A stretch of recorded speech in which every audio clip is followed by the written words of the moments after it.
Est-ce que tu peux nous faire un beau clap? Ouais.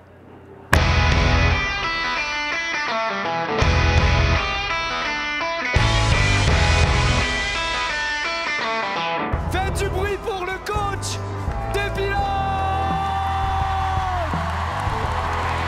Je m'appelle Pierre et je suis coach dans le sport automobile et en particulier sur cette édition du GP Explorer 3. Moi je suis passionné par le sport automobile depuis que je suis très jeune. Mon rêve a toujours été d'être pilote de course, comme beaucoup de petits garçons, mais j'ai eu la chance du coup de commencer en karting et après de franchir les étapes. D'ailleurs j'ai fait mes premières compétitions ici au Mans, donc pour moi c'est aussi un circuit qui me parle beaucoup. Et en fait je pilote encore aujourd'hui, mais c'est finalement cette activité de pilote qui m'a amené vers le coaching, parce qu'évidemment quand j'ai commencé le pilotage, la monoplace, la F4, j'ai eu des gens qui m'ont encadré, notamment les gens ici du Mans de la CO.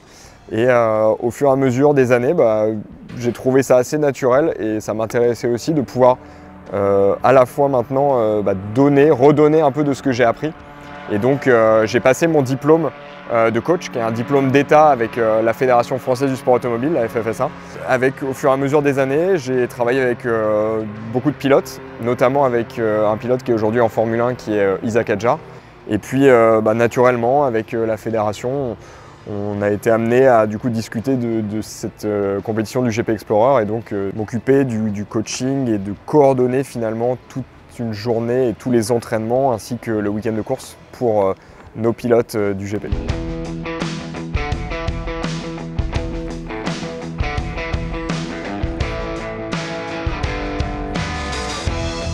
Quand on débute, on peut être autour des, je pense si on parle en brut annuel, autour des 30 000 euros, 35 000 euros brut annuel. En fonction, en fait, c'est un travail aussi évidemment qui est lié aux saisons et finalement au nombre de journées que l'on passe, mais on va dire que c'est cet ordre de grandeur-là. Et après, pour des coachs en fin de carrière ou alors des coachs qui ont des grosses carrières, par exemple, il y a des pilotes de F1 qui font du coaching après. Là, on est dans des ordres de grandeur beaucoup plus élevés. Je pense que ça, c'est assez propre à chacun. Mais voilà, on va dire que le salaire de début, c'est un peu ça. Et après, c'est assez variable pour la suite. C'est des journées assez intenses. 14h20 dans la voiture. Allez, groupe 1, c'est parti s'il vous plaît, dans les voitures pour le groupe 1. Du coup, on arrive sur le circuit assez tôt, puisque voilà, il faut qu'on prépare un peu en amont. Alors déjà, la veille, etc., on commence à prévoir les briefings, etc.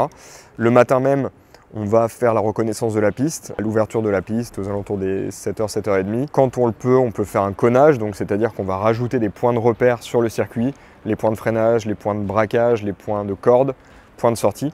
Tout ça dans le but d'aider les pilotes, notamment ceux qui ont le moins d'expérience, pour être assez vite sur les bons repères, les bonnes trajectoires, etc. Donc une fois qu'on a passé ce stade-là, on va accueillir les pilotes, en général qui arrivent aux alentours des 8h30, 9h sur le circuit. Et là, on passe dans une phase de briefing, donc on va finalement reposer les bases de la journée. Et puis après, on va passer sur les objectifs de la journée. L'idée en général, c'est qu'on puisse bien sûr progresser, travailler. Groupe 1, Cocotte, Nikov, Woody, Léa. Je ne suis pas tout seul aussi pour ça. On a des ingénieurs qui sont présents avec nous, qui en fait, après chaque séance, vont pouvoir utiliser les vidéos embarquées et les acquisitions de données.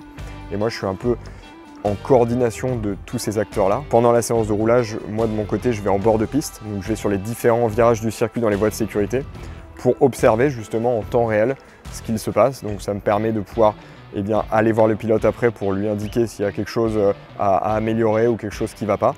Mais également d'un point de vue sécurité, pareil, si je vois qu'il y a des choses qui ne sont pas correctes, on puisse arrêter la séance. Mais je suis également épaulé bien sûr des gens du circuit avec les caméras qui me permettent de aussi avoir les informations, de pouvoir avoir une vision globale sur toute la session. C'est vrai que j'ai grandi, alors même si finalement je ne l'ai pas connu parce que c'est un pilote qui malheureusement nous a quittés en course, qui était Ayrton Senna, qui comme beaucoup de pilotes m'a beaucoup inspiré quand j'étais plus jeune et je me suis beaucoup inspiré de son mindset, de son état d'esprit, de la manière dont il avait d'aborder les courses.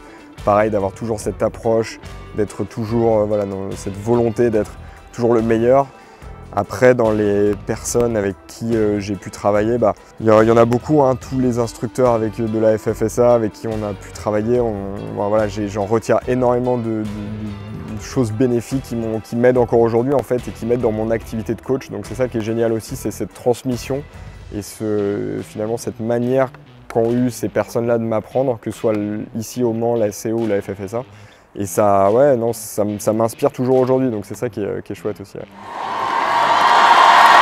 Non, juste un petit mot au nom de toutes les équipes qui ont travaillé avec moi, toutes les équipes, les mécaniciens, les ingénieurs, les coachs, tous les gens du circuit. Surtout bravo aux pilotes surtout. Ils ont fait un boulot de dingue. Je suis tellement fier d'eux, vraiment, je suis super fier d'eux.